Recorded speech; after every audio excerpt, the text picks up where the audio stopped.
Hi, I'm Zoe Desmond, the founder of Frolo, the award-winning app for single parents that features both community and dating modes. And I'm also co-author, along with my wonderful friend Rebecca Cox, that I made through Frolo, of the book How to Be a Happy Single Parent. Hello and welcome to another episode of the Frolo podcast. Today, I am joined by Francesca Amber, who's the host of the UK's #1 self-improvement podcast, Law of Attraction Changed My Life, book club host and author. Francesca, it's so lovely to have you join me today. Thank you so much for coming on the Frolo podcast. Thank you for having me. I'm so passionate about anything that is to do with like motherhood, or especially single motherhood. So I'm excited to do this one. Oh, and you and I met back in, it must have been 2018. Oh my God, yeah. It must have been 2018 at a mother's meeting in Shoreditch House in London. And Frolo had not quite launched yet, but I was just gearing up to the launch of Frolo. And I remember meeting you there. And it seems like, obviously that's 6 years ago now. And it seems like both of us have been very, very busy in our own lives since then. So it's really lovely to properly connect with you again. I've obviously been keeping a very close eye on everything, all of the amazing things that you've been doing, and just really excited to have a chat and hear about it all. Me too. I always remember going to that mother's meeting, and I was so excited because I never knew who was going to be there. I just turned up every month anyway for the lols. And when I heard that it was an app for single parents, I was like, oh my God. And I remember you saying to this room of like 30 women, like, are there actually any single mothers here? And I think there was like me and one other woman. Yeah. Like that was it. And I remember someone saying like, well, I'm not a single mum, but I can feel I was like, no, it's not for you. I felt really triggered. I think I was like really triggered at the time. Yeah. I was like, no, it's not for you, love. Sorry. Yeah. No, I remember you really, really clearly from that. And it's funny that you say, that someone jumped up and said, I feel like a single parent. It is, when you are a single parent, I think you kind of are quite protective because you realize, it's as much as another person who's not technically a single parent might feel like one if they have, if their partner works away or things like that.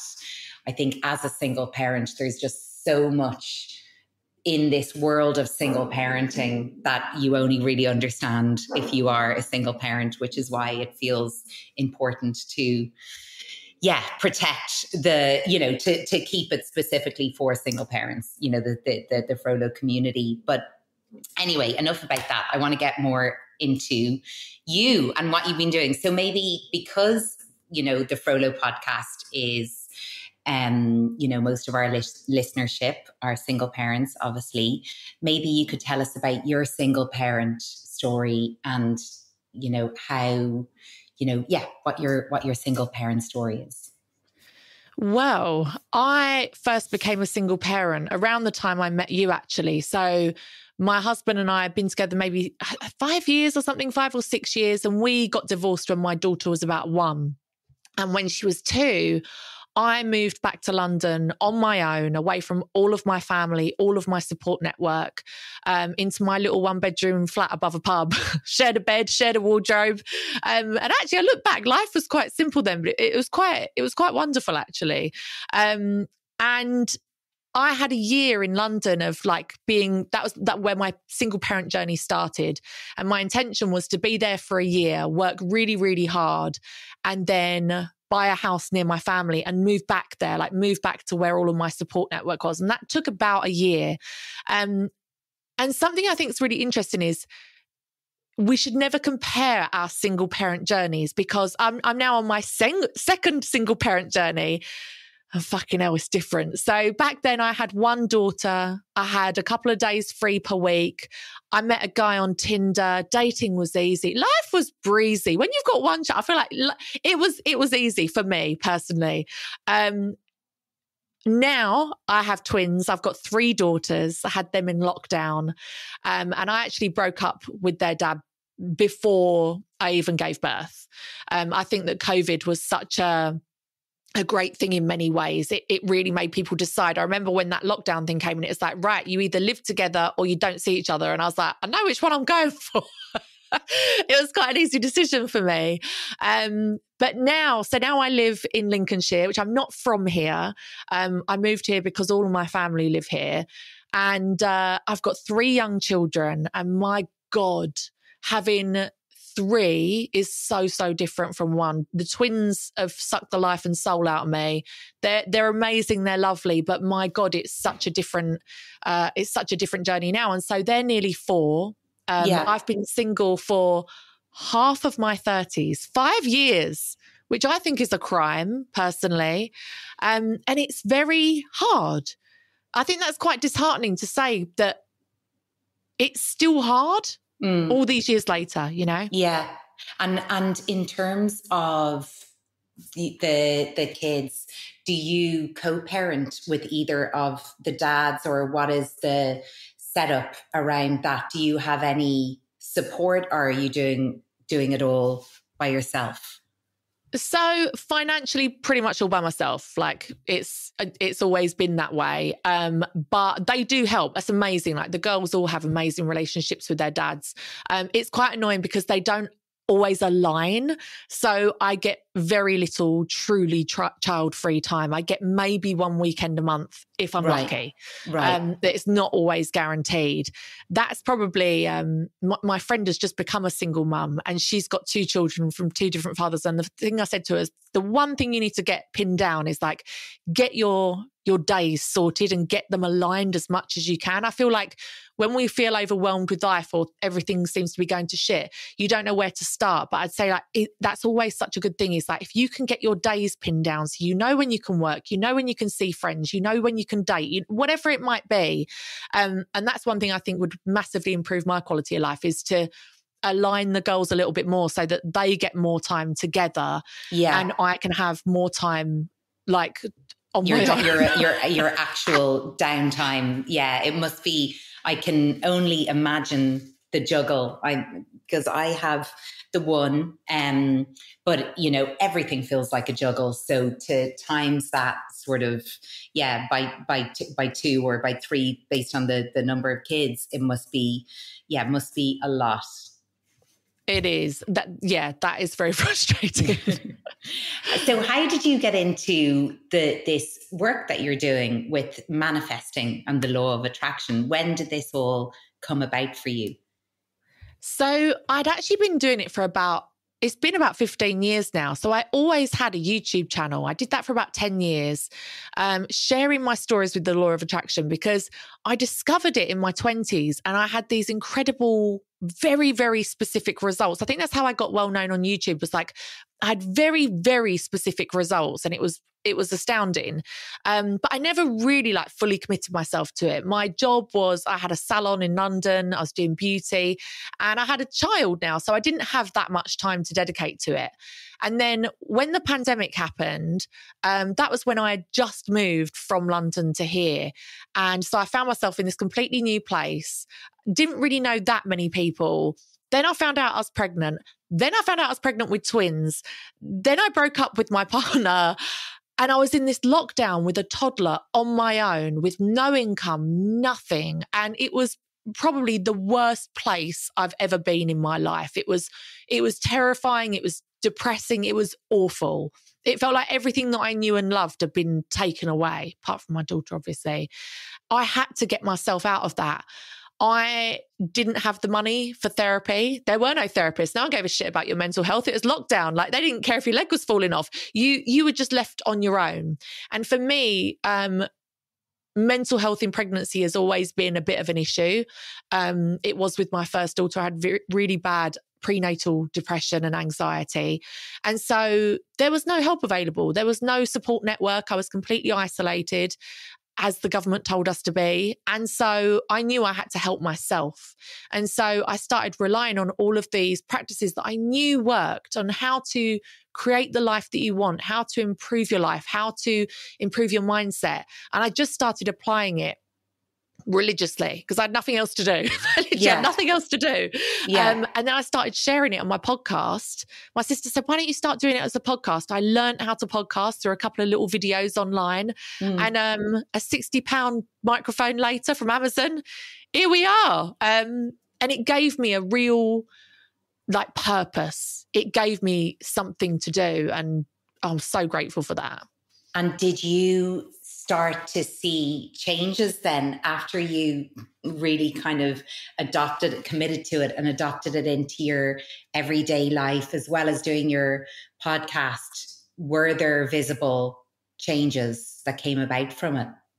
Oh, definitely. So I think about 6 months after I started the podcast, I started my self-development book club, which is where we basically just read a self-development book every single month. And the thing with doing it as my job is I have to do it. I can't not do it. So I became really accountable. I had to do it repeatedly. And I feel like manifesting is very much the same as losing weight. We think all these crazy things we need to do. We need to do a keto diet. We need to measure our visceral fat. We need to do a fasting, whatever. When it comes down to it, move more, eat less. We all know that's what you need to do to lose weight. It's the same with the law of attraction. It's actually very, very simple, but it's quite hard to stick to it and consistently do it in your life. And so that's what I have to remind myself whenever I get pulled in by oh, have you found out what moon you were born under? It can mean different things. Or have you found out what your card is in cardology? Or I have to be no, it's actually very simple. The trick is just consistently applying this to your life and living it every day. But once you get the hang of that and it becomes a part of your routine, you start to see changes very, very quickly. I think that's why my podcast has been quite successful. When I started this, I was in the worst place of my life, financially, mentally, everything. And I think people have been able to see the very real time glow up of that life in every single aspect.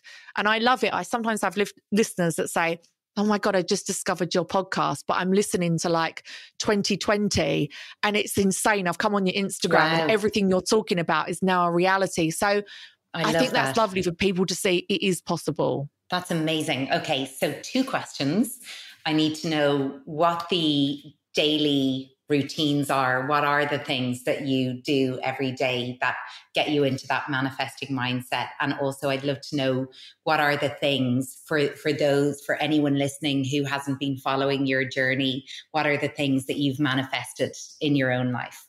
My manifesting practices have had to be adapted for me as a mother. There are so many books you read that are very clearly written by men without children that are you need to wake up, you need to meditate every morning for 20 minutes, and then you need to go and look at the sunrise.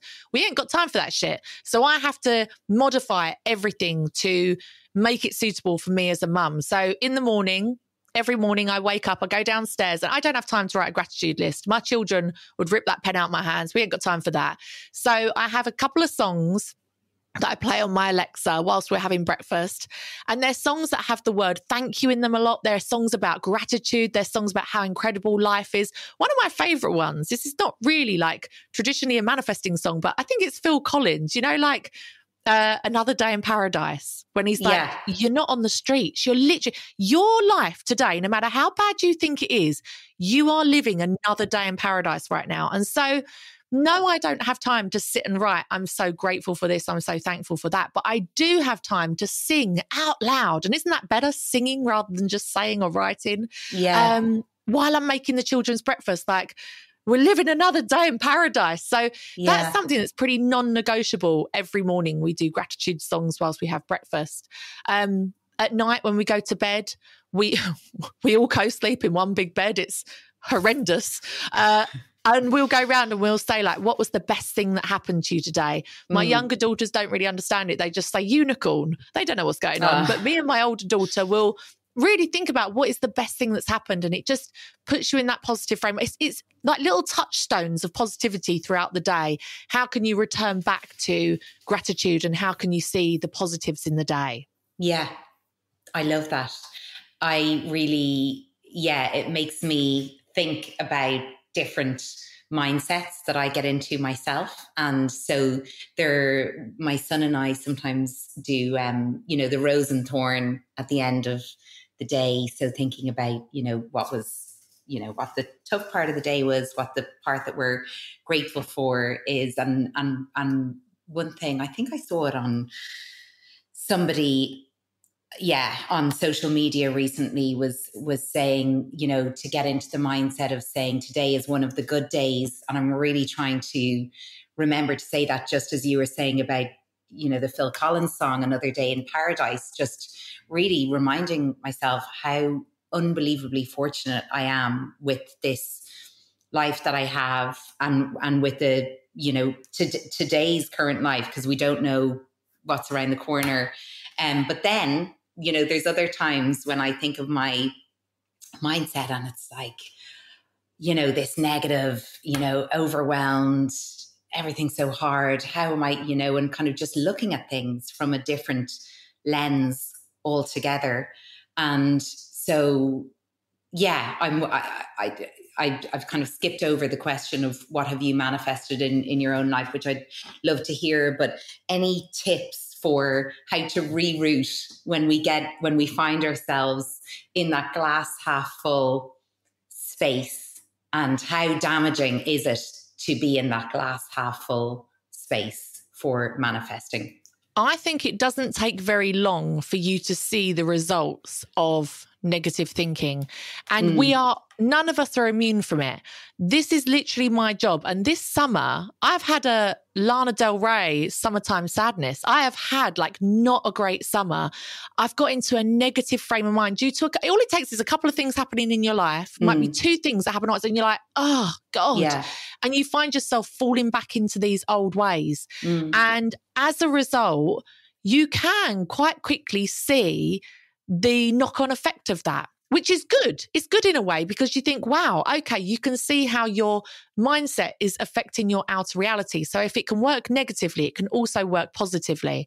I think as well, knowing about the law of attraction and even being a successful manifester, like I said, does not make you immune to having these downward spirals. And these down spirals can last, I'd say I've probably been in this about 3 months. It's like not a fun place to be. But what I love about the law of attraction is at any point you can decide, enough is enough. Actually, I don't want to be in this space anymore. And you actually do have the tools and techniques to help you get back into a more positive frame of mind.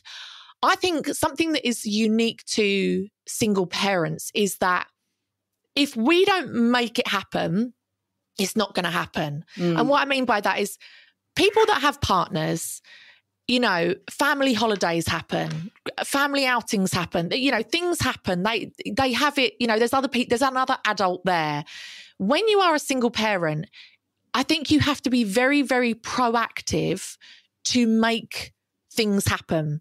And I remember in the book club, I read a book by Grace Beverley called Working Hard, Hardly Working. And what she said was, if you look on social media and you see people that are having an incredible life and they've maybe got a trip to Paris with their friends for the weekend, they've all managed to get away together, and they've decided to start writing a book, and they've got this amazing Lapland experience, or they're having a fun Christmas night out, whatever it might be. She's like, that's because, and this may seem very simple, but they've planned it. They've planned it and they've made it happen. And this is the thing that I got into that mindset this summer of why am I always the person do you know what?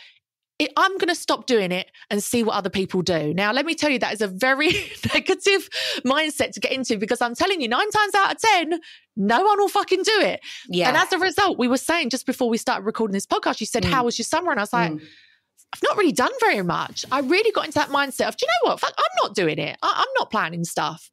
And I think as a single parent, you get into very dangerous territory of if you step back and say, well, I'm not planning anything, it's not my fault, nothing will happen. And it's amazing how quickly that can lead to just stretches of time where maybe you don't see another adult, or you have nothing to look forward to. And so, at any point we have the power to decide, oh, actually, do you know what? I did get a little bit off track. I did get in a bit of a slump, but now's the day I can make a change, and just make one plan. Do one positive thing. Do one thing that will get your vibration slightly higher.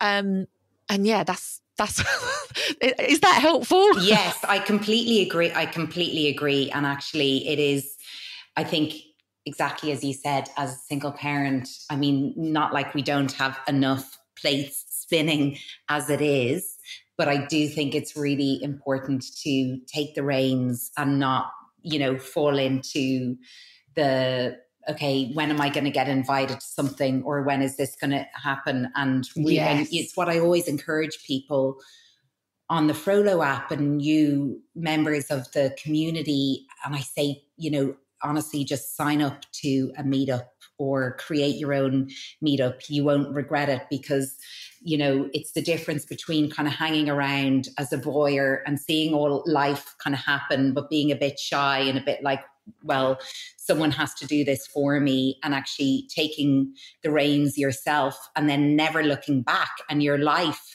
developing all these friendships, relationships, and suddenly your weekends are full of, other activities with single parents and kids. And yeah, it's on us, isn't it, to kind of be the one to, I guess, create that for ourselves. But yeah, it is exhausting.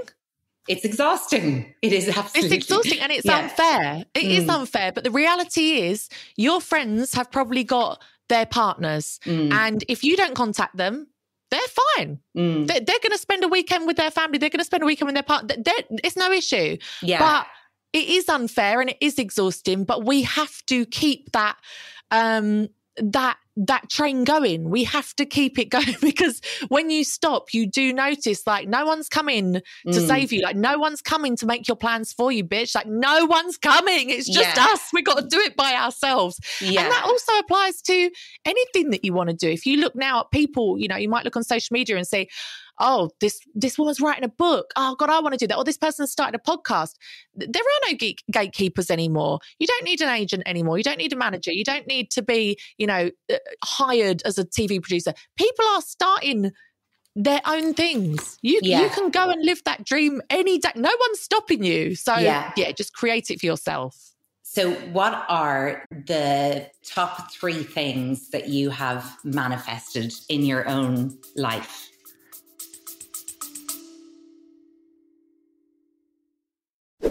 Frolo is the app that several thousand single parents say has been life-changing for them in the most profound way. If you're a single parent and want to connect with other single parents and open yourself up to an amazing support network and new experiences, then the Frolo app is the one for you.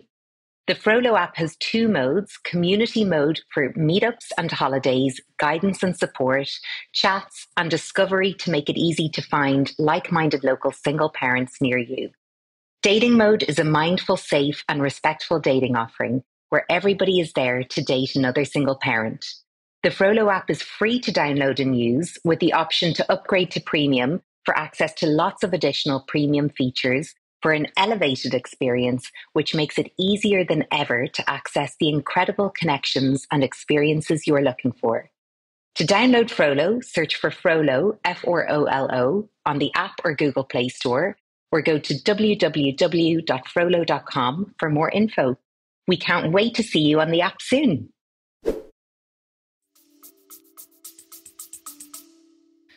I would say the things that are like the most specific and crazy. So I went online dating years ago, and I'll admit I have a height fetish, and I found this guy. This was back before swiping. This is when you had to pay £30 a month and you would just put in exactly what you wanted. And normally you'd have like thousands of results of like different men. And I put in like 6'6" and above, all these different things, had to live in like zone 2. Wow, you were really narrowing it down there. I narrowed that shit right down to one man. Man.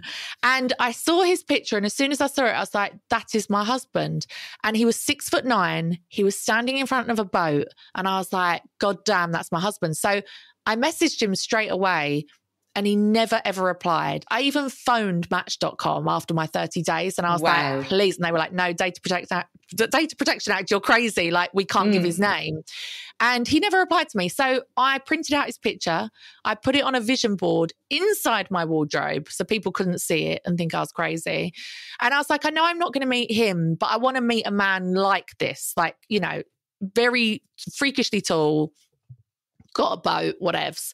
And so it was quite a while later. I feel like it's like 2 years later. My friend is walking down the street in London, and none of my friends have ever done this for me before or since in my whole 39 years of life. She walks up to him and she says, my friend loves tall men. Would you like to go on a blind date? And he was like, okay, then. We arranged to meet up that Tuesday. And before we meet, he's like, oh, do you want to swap like Facebook pages at that point? Just because he didn't want it to be totally blind. And when he sent me his Facebook name, it was the same picture. Not just, oh, that looks like the same man. It was the same picture in front of the boat. And I literally fell off my chair, and I was like, I'm meeting my husband tonight. And no one believed me. And I was like, I'm fucking meeting my husband, I'm telling you. And 6 months later, we were engaged. Whoa. Did you tell him on your date about... I did. And how did that must have been such an intense first meeting for both of you. It was insane. Everyone said to me, do not tell him. Well, I kept it in for about an hour, and then I was like, I've got to tell you something. Yeah. You are my husband. And so he actually took it quite well. We got engaged after 6 months. We were married for about 5 years. And some people say like, oh, well, that manifestation didn't work then. And I say, I beg to differ.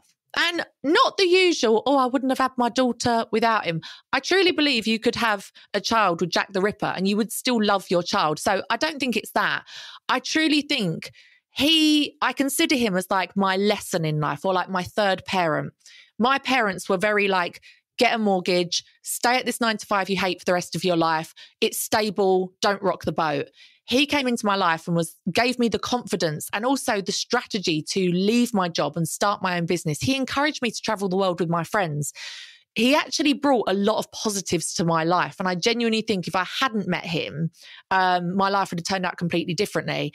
And I think it's interesting when people talk about what a successful relationship is, right? Like, why is it only successful if you're together until you die? Anthropology says that actually most relationships are only destined to be about 8 years long. And in fact, in that 8 years, we traveled the world together. We had a child. He completely transformed my mindset about working for myself and what was possible in my life. Why can we not look back on that and say, wow, Fran, you had a really successful marriage. I love that. That was incredible. Yeah, you know? I really love that way of looking at it and that mindset, because especially I think as single parents, when, you know, and the way we are conditioned to think of marriage and relationships and kids is this, you know, one size fits all approach. And then when it doesn't work out, I know for me, and having spoken to obviously lots of other single parents over the years, you feel like an absolute failure. It's like, wow, okay, I have failed at this, you know, and it's just not the case. Like, becoming a single parent was, I feel, the making of me as, you know, a human. I feel like I've up leveled because everything it's, you know, spurred me on to do and, you know, I guess be. And so I think that's a really, you know, and I don't want to, you know, think, okay, well, you know, whatever relationship now going forward, it has to be forever and ever and ever and ever and ever, or else it's a massive failure. And, you know, because, yeah, that's just, I think it's not practical. It's not practical, and it's a much healthier way to look at things and not just be black and white and go, well, that failed and this person's bad and that was bad. And, you know, It's great that you can take all of the wonderful positives from what that relationship gave you. I'm thinking about relationships, obviously, because, you know, our listeners are single parents and many of them will be maybe considering dating or thinking about how to open themselves up to potentially dating again. How can people call in the type of love and relationship that they are seeking into their lives? And are there any mistakes that people should be aware of, or mindsets that people should be aware of that could hinder that chance for them? I think that no matter how your relationship with your child's father has ended, there is always going to be some kind of trauma there or some limiting belief stemming from that. But also our previous relationships, we were younger versions of ourselves. We were different versions of ourselves. And you're right when you say, like, you've become the person you are through being a single parent. That forces you to grow and evolve and change for the better like nothing else. And so I would say work on yourself. Even if you're not ready for love yet, working on yourself will never be a waste of time, because as you raise your standards, as you evolve and want more from life and you want more from a partner, you are going to attract that into your life through the partners that you choose to date. And if you are just stuck in the same vibration as you were before, and we all know those people that will always attract a cheating partner, or they will always attract an abusive partner. Maybe it stemmed from what they experienced as a child, what they had modeled to them. I think the best gift you can give to yourself and to your children is to work on yourself, be in the pursuit of bettering yourself like your life depends on it. Because something I hear all the time is like, especially from single parents who feel like they have to make up for something, is, I want to give my children what I never had. And when we say that, we often think of material things. I want to give them all the things that I never had as a child. But what about giving them healthy coping strategies? What about giving them incredible daily habits? What about giving them standards and boundaries in their lives? What about giving them, you know, emotional regulation? All of those things. When we work on those things, we don't only give them to ourselves, we give them to our children. And what's amazing is we will only attract partners that are in alignment with that. And so even if, like me, you are single for 5 years, I just tell myself it's because I've done so much work on myself that when that person comes through, it's going to be, you know, that's not an everyday run-of-the-mill guy. It's going to be someone who has worked on themselves and who is operating at a different level. Well, exactly. Now, instead of like filtering it right down to really tall guys in zone 1 or 2, you're now filtering it down to top tier, evolved men, hopefully. So someone amazing will be called in. Let's bloody hope. Let's hope.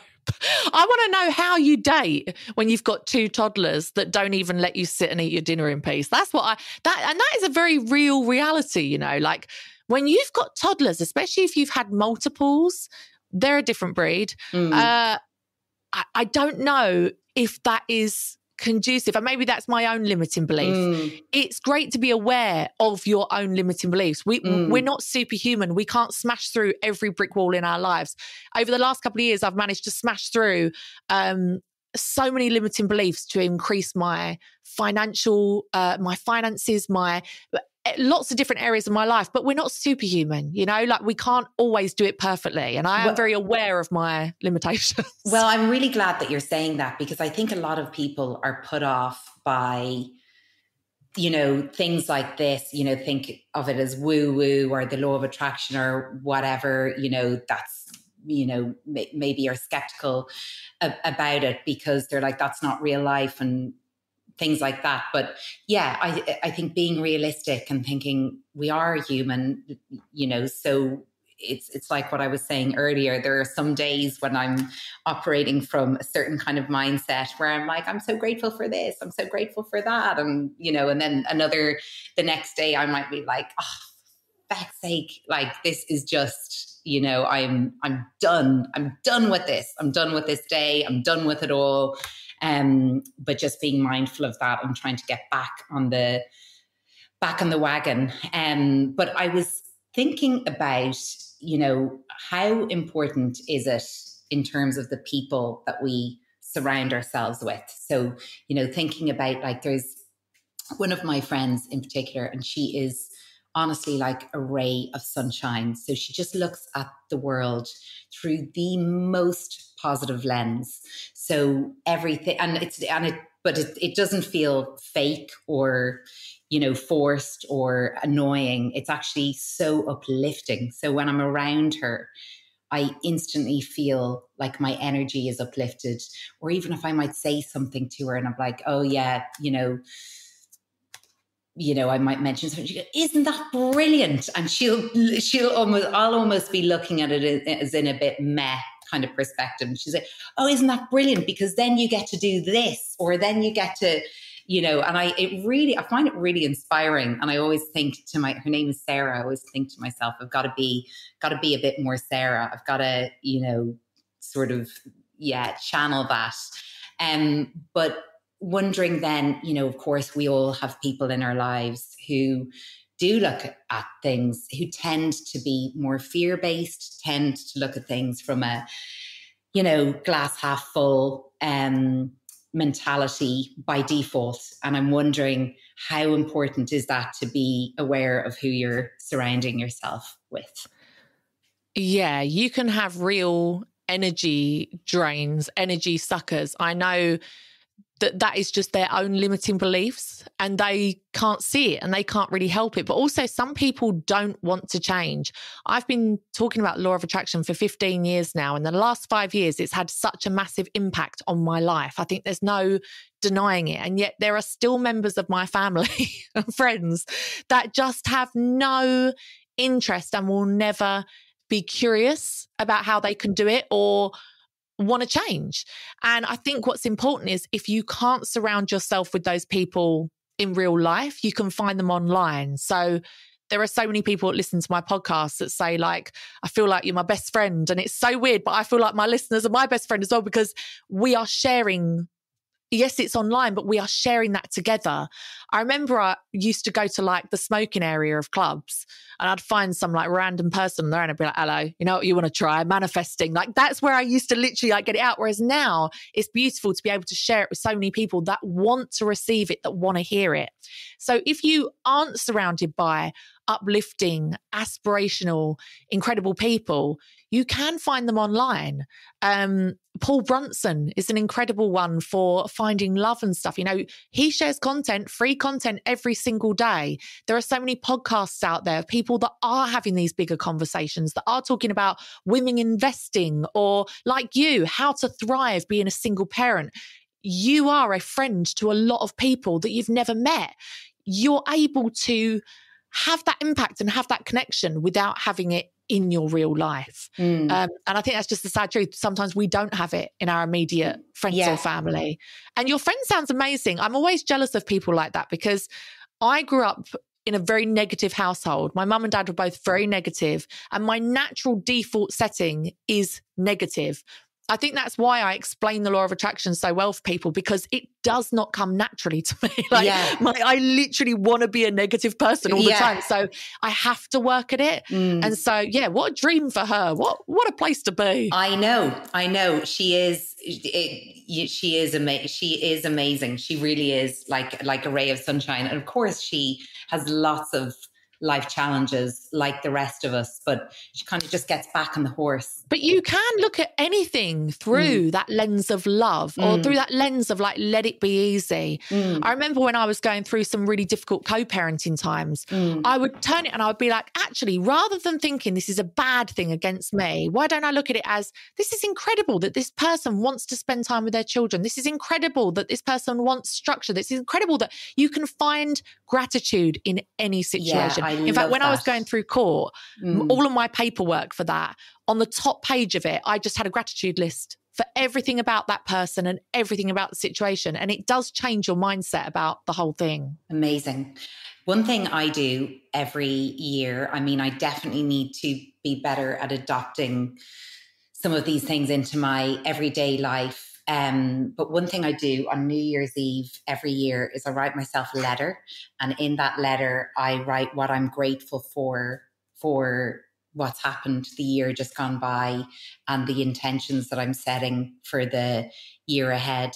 And, you know, once in a blue moon, I'll look back through what I've written. And it is amazing because even if things, you know, not absolutely everything manifests, but a lot of things do, or they do, maybe not in the way that I expected them to, but it definitely feels like something that I've become, you know, it's a ritual that I'm absolutely committed to because it feels like a really important kind of anchor in terms of the, you know, acknowledging what's gone by and, you know, trying to be intentional about what's to come. Yeah, definitely. And I think it's interesting you say, even if things don't come about the way you thought they had, I think that's an important part of manifesting is to let go of the how. Yeah. And sometimes what we want comes about in ways that we could never, ever have imagined. And I remember when I first found out I was pregnant with twins, my initial plan was, right, I was going to live in the countryside. I was going to put my baby, when I thought it was one baby, into a sling. I was going to get the train down to London. And then I was going to do 2 days of doing lashes, earn all my money, and then get the baby back in the sling, go back up. And that was going to be my life. Then when I found out it was 2, I was like, oh, I can't do, like, it's now impossible. Like, I can't do that. Like, what was already going to be quite tricky was now impossible. And I could not see a way out. Doing lashes was the only way I could conceive that I could earn money. I just couldn't see it. So instead of focusing on like the how, I just focused on, I want to be financially free. I want to be able to support my children. I want to be able to be at home with them. And the podcast came about. It's really difficult to let go of the how, but if we can, we often end up getting what we wanted or better, but not through the ways we thought. Yeah, absolutely. Well, Francesca, just to like wrap up this amazing, informative, inspiring chat, I mean, everyone should go and check out your podcast, Law of Attraction, Save My Life. And is it like something like 15 million downloads? Have I got that? Something like that, yeah. Insane. Congratulations. Yeah. That goes to show how powerful it is and how you're resonating for people. So definitely everyone should go and immediately subscribe to your podcast. And then also, given that you've got your book club, are there any 3 books that spring to mind that you would like to share with the Frolo community or our listeners that you think are some of your favorites or most impactful? I would say there's a book called Do Less, which is Time and Energy Management for Busy Mums by, what's her name? Kate Northrup. And this is all about cyclical living. Do you know about cyclical living? Like your periods, basically. No. What cyclical living? Hell. Right. I'm so glad because I learned this at the grand old age of 37, almost perimenopausal. And I was so angry that this is not taught in schools. So basically, men are on a 24-hour cycle. So every day they feel the same. And our whole world is built around that every day, Monday to Friday, you feel the same. Women are on a 28-day cycle, the menstrual cycle. Mm-hmm. And there's 4 phases within that cycle where your energy levels, your mood, everything is completely affected. And so once you start to track your cycle, we'll all know that feeling of like, oh my God, I hate my life. I hate everybody. I'm going mental. And then you're like, oh no, it's just my period. It doesn't matter how many decades you've been having periods, you will still have that feeling. Yeah. And so, you start to track your cycle. There's a great app, which is completely free and it's run by women called Stardust. Okay. And it syncs the moon cycle with your menstrual cycle.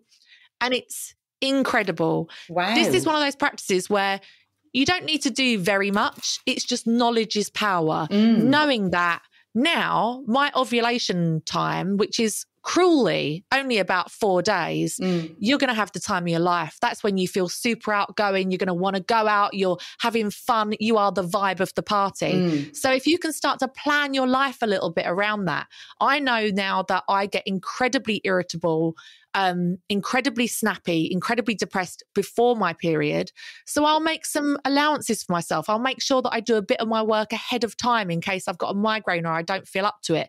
I'll make sure that I maybe have a babysitter for one of those nights so that I tend to snap at my children during that time, and I hate to be that kind of parent. So you can start to make really small adjustments to your life that make a huge impact in how you feel. Because I think most women, like, it is our hormones and our cycles that just affect so much of our mental well-being.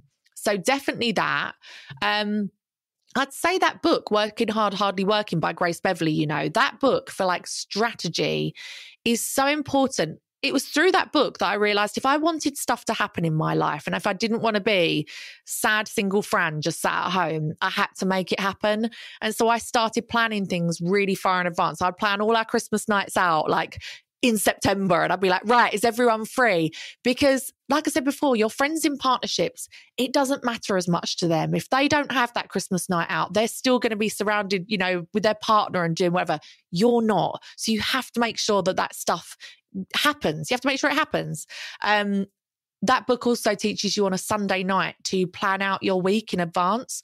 Absolute game changer for me. Is it ADHD? Who knows? But that, planning out my week, knowing what I'm going to be cooking, doing a food shop at the same time each week has been an absolute game changer.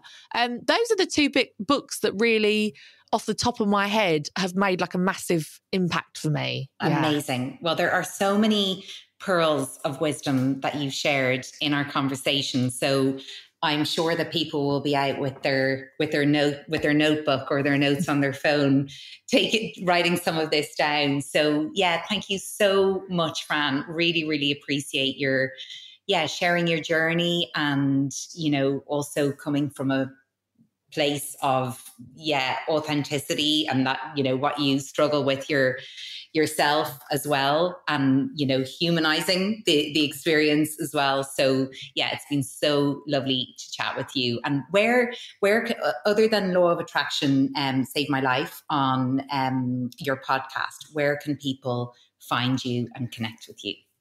So my website is francescaamber.com. I'm on Instagram at Francesca Amber, or Law of Attraction Changed My Life. And yeah, everything is there. Amazing. Okay, well, thank you so much for joining us. And yes, excited to adopt some of your strategies into my everyday life. And I hope that some of our listeners will too. Thank you so much, everyone, for listening. Chat to you next time. And that's a wrap for this week. I hope you enjoyed this week's episode. If you did, then I have one small favour to ask. Please can you take a minute to subscribe to the Frolo podcast and give us a rating and review? This really helps other single parents who might benefit from it find us.